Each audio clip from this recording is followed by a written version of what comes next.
You were never meant to hear this. Not in a church pew, not in a classroom, not in the smiling pages of America's history books. What happened inside that modest house on 2nd Street in Fall River, Massachusetts, was not simply a crime. It was a rupture. A wound in the American soul that never truly healed. On the morning of August 4, 1892, the respectable mask of a wealthy family slipped, and what emerged was raw, primal, and savage. The slaughter of Andrew and Abby Borden, butchered with an axe in broad daylight. 19 blows to the father, 11 to the stepmother. Bone shattered, flesh splintered, eyes staring into nothing. It should have been the work of a mad intruder, a shadow slipping through the curtains of an old Yankee home. That's what the neighbors wanted to believe, because the alternative was unbearable. The alternative was that the killer was not some nameless stranger, but the daughter of the house. Lizzie Borden, 32, unmarried, clever, restless, trapped inside the suffocating expectations of a patriarch who controlled her inheritance like a leash. And yet, this story is not simply about blood on floorboards or courtroom drama. It's about something older, darker. The corruption of family bonds, the psychology of control, and the hidden war between appearances and truth. Fall River in 1892 was a city at war with itself, immigrant labor against Yankee wealth, old traditions buckling under the machinery of progress. The Borden family, perched on their little throne of money and respectability, was rotting from within. Andrew Borden, miserly and hard, built his fortune in coffins. Think about that. A man who made his first wealth by preparing the dead, later raising daughters inside a home that smelled of suppression and resentment. Abby, his second wife, was never mother to Lizzie or Emma, only Mrs. Borden. A symbol of intrusion, an unwelcome presence at the head of their household table. And Lizzie herself, brilliant, frustrated, hemmed in by social codes that strangled any woman who dared to want more. She lived in a time when spinsterhood was not freedom but humiliation, and her father's iron grip ensured she would never truly escape. The morning of August 4th was not random. It was the culmination of decades of suffocation, control, and quiet fury. And once the first scream echoed through that house, America could no longer pretend that its respectable daughters were immune to the darkness festering inside. The house itself is the first suspect. Old New England homes were built like vaults, narrow halls, heavy doors, staircases that creaked like guilty consciences. At 92 2nd Street, privacy was an illusion. Every conversation bled through plaster. Every glance lingered longer than it should. Every silence pressed like a weight on the chest. The air inside was thick with the bitterness of things unsaid. Bridget Sullivan, the Irish maid, lived in the corners like a ghost, her hands raw from scrubbing floors that could never truly shine. She heard what the family pretended not to say, the sharp words between father and daughters, the loaded quiet when Abby entered a room, the resentments that coiled tighter each summer, when the heat turned every room into a pressure chamber. By July of 1892, Bridget had begun to dread the dawn. She said later that the house felt sick, and she wasn't wrong. Andrew Borden, by then 70, had become less a father than a warden. He locked wealth away behind iron doors, hoarded property, strangled every sign of affection beneath the grindstone of control. He gave his daughters nothing but rules and reminders of their dependency. To the world, he was respectable. To his family, he was an executioner of dreams. Abby, broad-shouldered, plain, and unloved, lived in constant suspicion, knowing that neither Emma nor Lizzie would ever grant her the title of mother. The daughters didn't simply dislike her. They treated her presence as an infection. And Lizzie herself, she burned quietly. She had tasted independence in travel, glimpsed other worlds, other women who lived differently. She returned to Fall River with restless eyes and found herself imprisoned in her father's frugal domain. She attended church, organized events, spoke about women's rights, but inside the walls of that house, she was still the obedient daughter, denied her own life. Neighbors began whispering about quarrels. The Bordens kept their shutters drawn tight, but rage bleeds through wood and glass. Witnesses remembered shouting Lizzie's voice raised against her father's and threats about money, wills, property. Andrew had recently altered his estate, planning to leave much to Abby and her relatives. Lizzie knew it. She saw her birthright slipping into hands she despised. So when you imagine that house on the morning of August 4th, don't picture peace disturbed by sudden violence. Picture a trap finally snapping shut. Picture decades of resentment hardening into intent. Picture a daughter who had been stripped of power all her life and who decided that only through blood could she seize it back. The morning began with ordinary tasks, but beneath every gesture was the pulse of something final. Bridget rose early, her head pounding from the relentless August heat, and tended to the kitchen fire. Sweat and smoke clung to her skin. She was ordered to clean the windows, a punishment in disguise, though she'd begged to rest, sick from the suffocating air. Andrew's command had been cold, absolute. Even his maid was not spared his economy of mercy. At the breakfast table, the silence was worse than shouting. Andrew sat at the head, newspaper raised like a shield. Abby hovered, performing her duties, pretending at normalcy. But Lizzie's entrance cut through the room like a blade. Neighbors would later describe her as strange, that weak, detached, intense, moving with the awareness of someone rehearsing. That morning, she ate almost nothing. Her eyes scanned, calculating, absorbing. Conversation drifted to property, as it so often did. Andrew spoke with the finality of law, while Abby nodded in dutiful alliance. Lizzie remained silent, but silence can be more violent than words. In her stillness was contempt, fury, and a verdict only she had reached. It was the silence of a daughter preparing her rebellion. By 9 o'clock, the house had emptied of men. John Morse, Abby's brother-in-law, had departed for errands. Andrew stepped out on his rounds, collecting rents, tightening his hold on Fall River's poor with the same cold fingers he used to control his daughters. The only ones left inside were Lizzie, Abby, and Bridget. 3 women bound together by resentment, duty, and the unspoken knowledge that something was about to break.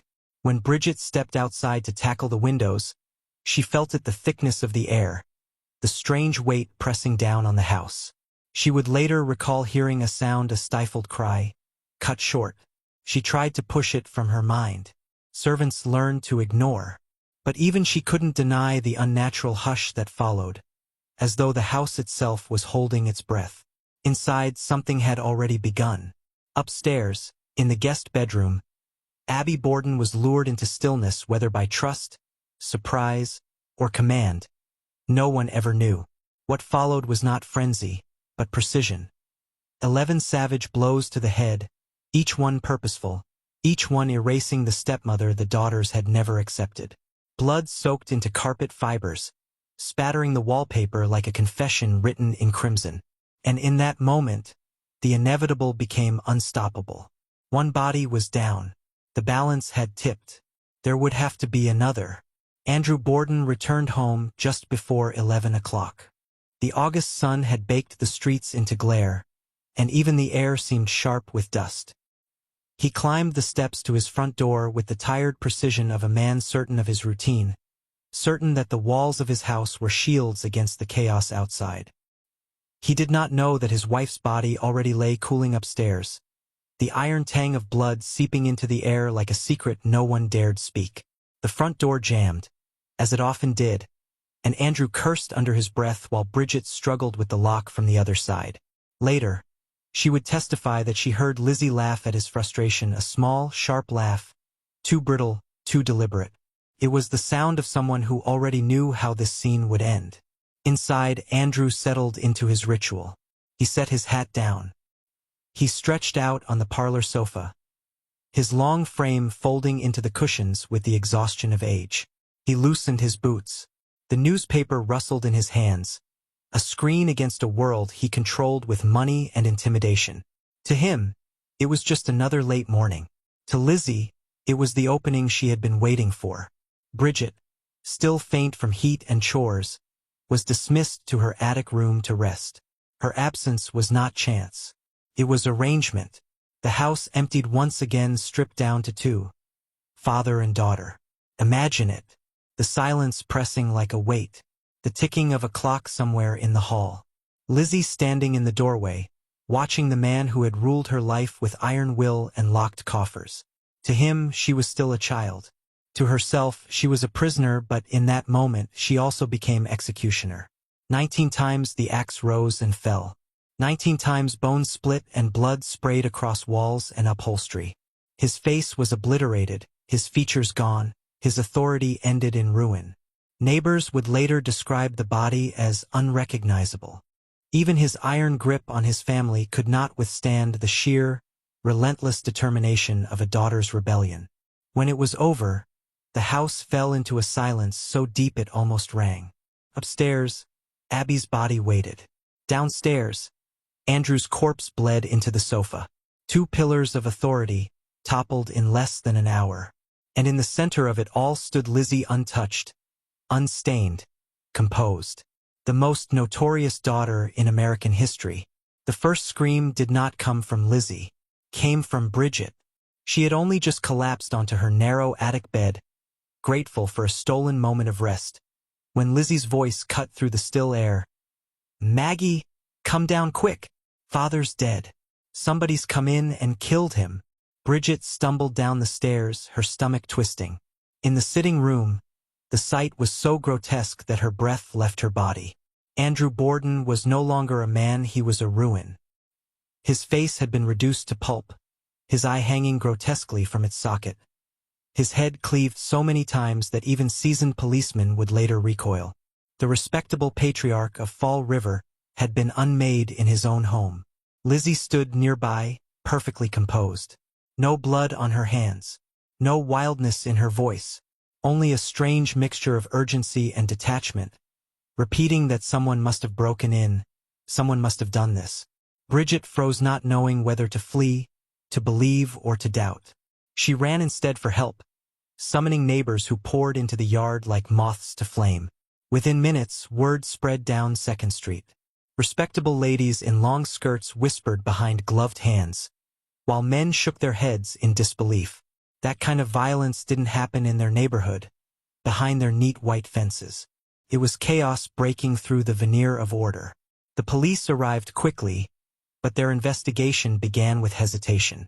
Fall River's officers were not accustomed to such brutality, least of all within the walls of one of their city's most established families. They moved cautiously, as though the furniture itself might accuse them of trespassing.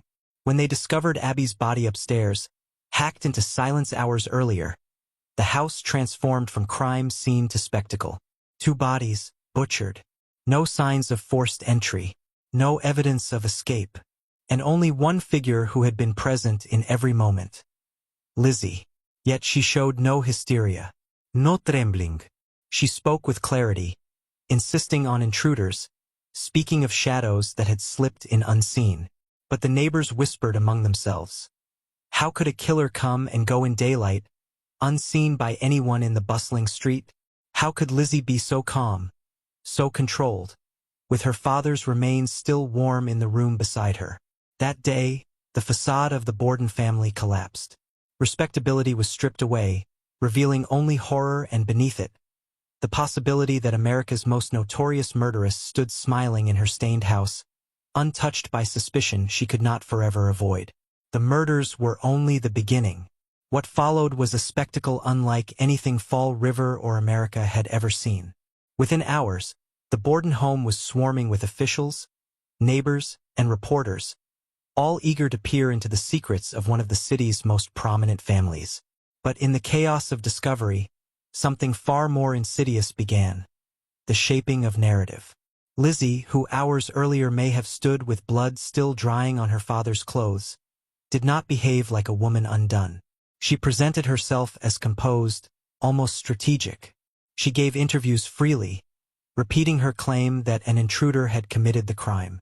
Her words were careful, her tone steady, but the details shifted with each telling. A man had slipped in. No, perhaps he was hiding in the barn. Or maybe he vanished before anyone noticed. The story wavered, but Lizzie never did. The press devoured it. Newspapers across the country printed lurid headlines about the axe murder in Massachusetts. The genteel veneer of Fall River society was shattered, and in its place came speculation, suspicion, and fascination. The idea of a woman, a daughter, committing such brutality was almost unthinkable, yet impossible to ignore. For the public, Lizzie became both monster and martyr, a symbol of all the unspoken tensions within families, within society itself. The police, meanwhile, faltered. They found no bloodied clothing, no weapon beyond a hatchet in the basement that looked too clean. But they did find contradictions in Lizzie's words. They found her calmness unnatural, her composure chilling, and they found witnesses who remembered her anger at her father, her complaints about property, her icy distance from Abby. The pieces formed a picture, but it was one the community resisted. Because Lizzie was not just any suspect. She was the daughter of wealth, a woman of standing, a familiar face at church. To accuse her outright was to accuse the very structures that defined Fall River. The trial that loomed would not simply determine her guilt or innocence, it would test the boundaries of class, gender, and power. Could a respectable woman be a savage killer? Could the justice system admit that blood can flow even from the most proper homes? The machinery of reputation began to move. Ministers spoke of Lizzie's Christian devotion. Neighbors whispered doubts but refused certainty. The courtroom was prepared, not just to weigh evidence, but to protect the illusion that society itself could not produce such monstrosity. And yet, the cracks had already begun to show. The trial of Lizzie Borden began in June of 1893, less than a year after the murders. But it felt less like a legal proceeding and more like a ritual. Crowds swarmed the courthouse in New Bedford, not just from Massachusetts but from every corner of the nation. Reporters filled the benches, sketch artists captured every shift of expression, and men whispered about the lady with the axe, as though she were both villain and star. Lizzie arrived each day impeccably dressed. Black gowns, lace gloves, her hair neatly pinned, the very image of feminine propriety. To the jury, 12 men of the era's expectations, she presented not as a murderer but as a daughter fragile and wronged.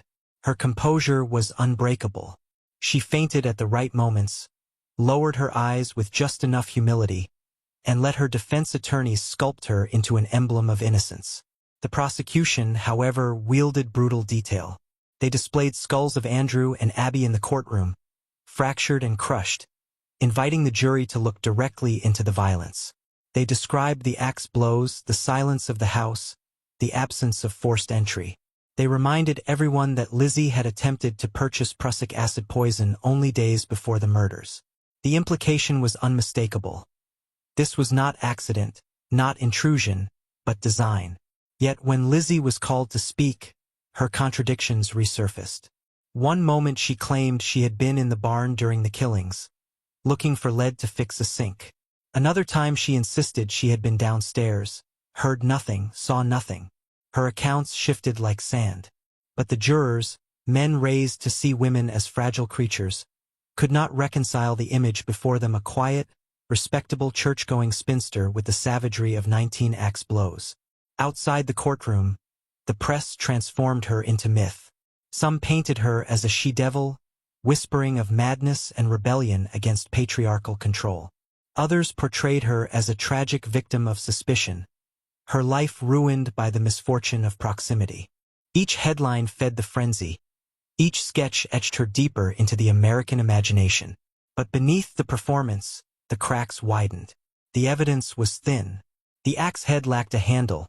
The clothing tests were inconclusive, and Bridget's testimony painted Lizzie more as strange than murderous. And so the trial became less about facts and more about perception, the ancient war between appearance and truth. In that war, Lizzie wielded something more powerful than an axe.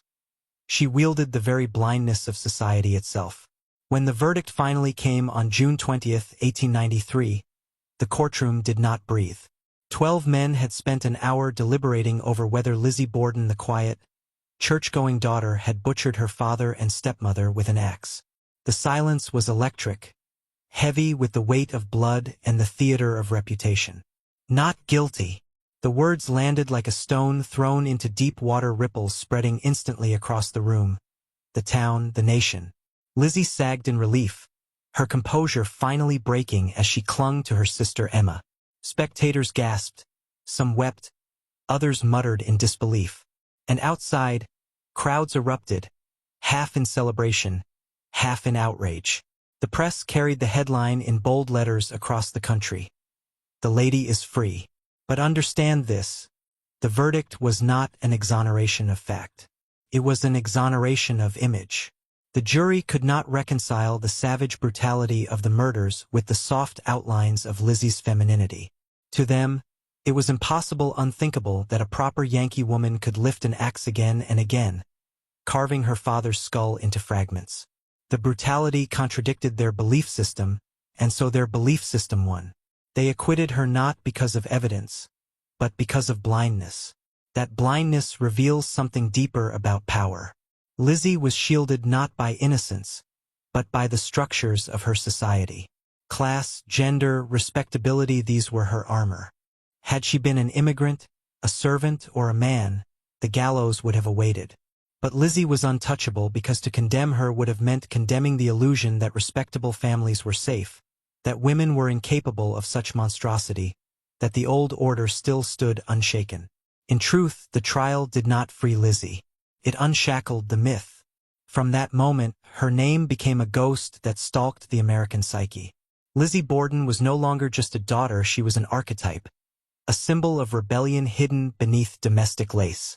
She revealed that beneath the polished veneer of family life lurked suppressed rage, resentment, and the capacity for violence no gender or class could escape. The acquittal was not justice. It was denial. But denial has its own cost. For though Lizzie walked free, she would never again walk unknown. Her name became a curse, her story a riddle, her life a living reminder that truth can be buried, but it cannot be silenced. Freedom did not mean escape. When Lizzie walked out of that courtroom, she was no longer a daughter, no longer a mere citizen of Fall River. She was a living specter. The jury had spared her the rope, but society had given her a harsher sentence. Eternal suspicion. She returned to 2nd Street at first, but the house was poisoned. Neighbors crossed the street rather than meet her eyes. Children whispered cruel rhymes about 40 whacks, their voices carrying like curses in the wind. Former friends refused her invitations. Even the church where she had once been a trusted member now looked upon her with unease. Lizzie had been acquitted by law, but condemned by whispers. So she left the scene of blood behind. With her inheritance secured, the very money she had feared would be denied her. Lizzie and her sister Emma moved to a grand home on the hill, the wealthy district of Fall River. The house was called Maplecroft, a mansion with wide porches and polished halls, the very image of success. But even there, the shadow followed. Servants came and went quickly, unable to tolerate the strange air of the place. Neighbors refused invitations. And though Lizzie entertained, throwing parties with music and laughter, each guest knew they were stepping into the parlor of a woman forever branded with suspicion. Emma eventually left, estranged from her sister. Their bond, once sealed by shared resentment of their stepmother, fractured under the weight of Lizzie's notoriety.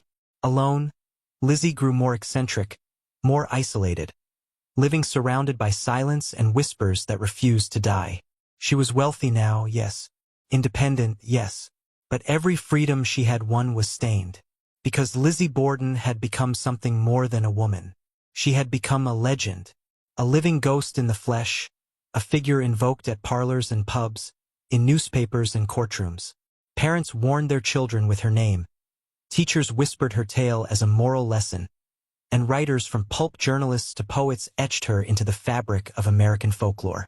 She became not Lizzie the person, but Lizzie the archetype. The daughter who turns on the father, the axe hidden behind the lace, the nightmare that respectable society could not suppress. And isn't that the truth of forbidden history? That sometimes the price of rebellion is not death, but transformation to be made eternal, unforgettable, and feared forever. To understand Lizzie Borden is not to ask only whether she wielded the axe, it is to ask why her story, above all others, refused to fade. Why has her name, more than any other in American crime, become a nursery rhyme, a chant passed from child to child, as though the nation itself needed to keep the wound alive? The answer lies in what Lizzie represents. She is not merely accused, she is the embodiment of suppressed rage. A daughter raised in the strict codes of Victorian New England, where obedience was demanded, inheritance controlled, and the family home was less a sanctuary than a cage. For years she lived under the dominance of a father whose thrift shaded into tyranny, who denied his daughters freedom, even comfort, while wealth quietly amassed. The house on 2nd Street was not just small in stature, it was small in spirit. And Lizzie's life was shaped by walls that pressed closer with each passing year. In that pressure, something grew. A hunger, a fury. The very rage society denied women the language to speak. She could not challenge her father in words, could not escape without scandal, could not wield power through legitimate means. And so the myth insists, when all doors are locked, the hand finds an axe. That is why the case reverberated. Because behind the particulars, the prussic acid, the broken skulls, the fainting in court, stood a darker recognition. That the angel of the house might harbor a demon. That beneath the lace and silence of domestic femininity was not purity, but wrought resentment so deep it could shatter bone. This is why the jury's denial mattered. To convict Lizzie would have been to admit that every daughter in every respectable home might harbor similar shadows. That patriarchy itself was not order but tinder. That the family, so carefully presented as the fortress of morality, was itself the site of unspoken violence. Lizzie became America's forbidden mirror, a reminder that the rage of the suppressed does not vanish. It waits, it festers, it sharpens, and when it breaks free, it does not whisper. It howls, it hacks, it leaves blood on the floorboards where everyone swore there was only prayer. In Lizzie Borden's story, the nation glimpsed its own truth, that love and loyalty, when poisoned by control, can curdle into hatred so vast it carves through generations. And that truth, once seen, cannot be unseen. The trial ended, the years passed, but Lizzie Borden did not fade. Instead, she multiplied. Her story leapt from newspapers into rhyme, from testimony into folklore, from whispered scandal into the eternal chant of children's games. Lizzie Borden took an axe and gave her mother 40 whacks. No longer bound to the facts of the case, the actual count of blows, the disputed guilt, Lizzie's story became purified into symbol. The rhyme, passed from playground to playground, stripped her of context and left only essence. A daughter, an axe, and an eruption of violence where obedience was expected. This was the final transformation, from accused woman into archetype. Lizzie became less a person than a code, a shorthand for transgression. Writers seized upon her name. Vaudeville acts parroted her. Painters, playwrights, and eventually filmmakers invoked her as America's dark muse. Each retelling was less about the Borden household and more about the fear and fascination of rebellion inside the home. Because the rhyme wasn't really for children, was it? It was for the adults who taught it to them. A way to keep alive the shudder of recognition. That even the most sacred bonds between father and daughter, mother and child could be severed by violence born from silence. Lizzie's myth thrived because it was useful. A warning, a thrill, a secret acknowledgement that beneath the veneer of domestic order lay something volatile, something uncontainable. And as decades turned to a century, Lizzie Borden lived on, not as a ghost trapped in Fall River, but as a cultural mirror. Her name invoked in jokes, in horror tales, in songs, in nursery rhymes, always reminding America of the forbidden truth it tried to bury in 1892. That violence is not foreign to the home, but native to it. Lizzie's acquittal had made her untouchable. Folklore made her immortal. More than a century has passed since the blood dried on 2nd Street. Yet Lizzie Borden is more alive now than ever. Her face stares from countless book covers. Her story is reenacted in television dramas, operas, and films, and her rhyme is etched into the American subconscious like scripture. She is not remembered as an old woman who died quietly in Fall River in 1927. She is remembered as the girl with the axe, frozen forever in that moment of suspicion. Why? Because Lizzie's myth satisfies a hunger. In an age obsessed with true crime, she is the original icon, the prototype of the forbidden woman, the one who may or may not have committed the unthinkable. Every new podcast, every documentary, Every dramatization returns to her because her story refuses closure. She was acquitted, yes, but not absolved. The gap between what we know and what we feel creates a wound that can never heal, and so we keep picking at it, century after century.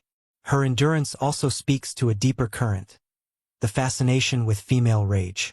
In a culture that long demanded silence and obedience from women, Lizzie became the vessel for everything suppressed. Every adaptation, whether it paints her as guilty or innocent, villain or victim, is really about the fear and allure of what happens when that silence breaks. When the rage that has been hidden beneath aprons and prayers erupts, it terrifies, but it also liberates. This is why Lizzie still haunts us. She is not merely a figure of the past, but a mirror in which each generation sees its own anxieties. To Victorians, she was the collapse of the home. To mid-century America, she was a campfire ghost story. To us, she is the patron saint of true crime obsession, the first name in a lineage of women accused, misunderstood, and mythologized. Her legend bleeds into every new telling of transgression, from headlines about killer mothers to stories of daughters who defy fathers. Each time, the question is not just about guilt or innocence, but about what her story represents. The possibility that the hearth itself can become a slaughterhouse, that beneath lace and civility lies something the culture still cannot face. Lizzie is not finished. She has become a permanent specter in American storytelling, proof that some wounds never close, they only spread. You have heard the facts, the legends, the whispers that echo across a century. But Lizzie Borden is not just a name in a dusty case file. She is a threshold, a door that once opened cannot be shut. And if you have stayed with me this far, then you already know her story is not just about her. It's about you. Think of what Lizzie represents. The dutiful daughter, the silenced voice, the person trapped inside a system designed to keep her obedient. Then think of what happened in that house on 2nd Street. Whether or not she lifted the axe, the murders themselves revealed something monstrous beneath the floorboards of the American family. A truth you were never supposed to see, that power and obedience are a bargain written in blood, and when that bargain breaks, it is not the polite world that survives, it is the raw one. This is why her legend endures. It is not the gore, not the trial, not the nursery rhyme. It is the secret that no authority, no court, no priest dared to name aloud, that beneath every home, beneath every institution, lies a furnace of resentment, rage, and hunger waiting to be fed. Lizzie is the face of that furnace, and once you glimpse it, you cannot unsee it. Understand this: the forbidden is never just outside. It is inside you too. That is why her story grips you, because somewhere in your marrow you recognize it. The mask of civility you wear, the quiet bitterness you bury, the questions you do not dare to ask out loud. Lizzie did not just live them, she became them. That is why she still stalks us, because she is the reflection of what we could become if the mask ever slipped. And so, this is not just history. This is initiation. The descent is not into Lizzie's house, it is into your own psyche. Into the forbidden places you have walled off, pretending they do not exist. Every man who dares to stare into her eyes is changed, because he realizes the murder was never confined to one home in Fall River. It was and is everywhere. By the end, the house on 2nd Street was no longer a home. It was a mausoleum of whispers, a monument to suspicion. The walls that once held prayers and hymns had absorbed screams, and even when the bodies were buried, the silence inside those rooms was heavier than any coffin. Lizzie remained, but she was never free. She lived in that house for a time after the trial, surrounded by the stares of neighbors, trapped not by bars of iron but by something far more unyielding, the gaze of a community that never forgave her. Emma, her sister, eventually abandoned her. Friends withdrew. Doors closed. And Lizzie herself, even in wealth and inheritance, became a ghost while still alive. The newspapers followed her until they grew tired. The rhyme kept children entertained. But in Fall River she was an exile in plain sight, a woman who walked through her own town like a shadow, carrying a truth that would never be spoken but never forgotten. In her later years, the silence only deepened. Parties at her mansion Maplecroft tried to mask it with laughter, but behind the curtains, whispers persisted. She grew ill, alone, her name still a curse. When she finally died in 1927, the town barely noticed. No grand funeral, no closure. Just a burial in the family plot beside the very parents she was accused of butchering. The cycle closed itself like a jaw snapping shut. Yet here is the paradox. In death, her voice grew louder. The rhyme spread across playgrounds. Her story was reanimated again and again, each telling more macabre, more compelling than the last. The silence of her grave became the soil from which her legend grew uncontrollably. She could not be erased. She became permanent. And so the haunting continues. Every retelling is a resurrection. Every whispered recitation of 40 whacks is another strike of the axe, echoing down the generations. The silence she carried in life was transmuted into noise endless, inescapable noise that binds her forever to America's imagination. The collapse of her family was not the end. It was the beginning of a haunting that has no expiration. Because Lizzie did not just destroy a house. She fractured the illusion of order itself. And once broken, that illusion cannot be mended. This is where it ends. And this is where it begins. Lizzie Borden is not just a woman of 1892, not just a daughter with an axe, not just a defendant who walked free. She is the permanent shadow on the American soul. Her story survives because it was never about her alone. It was about the hidden hunger inside every structure that pretends to be sacred: family, home, community, justice. And when you stare at her long enough, you see that shadow staring back at you. The murders on 2nd Street exposed a truth you were never supposed to face. That order itself is fragile, that blood can soak through respectability, and that the very institutions designed to protect you are built on silence, denial, and control. That is why the trial was a theater, why the acquittal was inevitable, why the rhyme became immortal. Because her story revealed too much, and instead of solving it, society transformed it into folklore. That way the horror could be contained. Or so they thought. But you know better now. You feel it. That furnace we spoke of earlier, the one beneath civility, it doesn't belong to Lizzie alone. It belongs to every man who has swallowed his rage, every family that has hidden its rot, every institution that has buried its crimes. Lizzie was only the mask being torn off, and the face underneath is ours. So here is your dissent. Do not dismiss her as a ghost story. Do not tuck her away in the attic of history. Recognize what her legend demands of you. That you question the illusions you live under. That you recognize the bargain you were born into. That you understand power always comes with a price, and sometimes that price is blood. Her axe still swings not in Fall River, but in the quiet corners of your own life, in the compromises you pretend not to see, in the silences you accept. And when you hear the rhyme, when you see her eyes in an old photograph, when her name surfaces again in yet another retelling, know this. She is not gone. She is the forbidden truth, and once you have heard it, you can never return to innocence. Now you carry her with you, forever.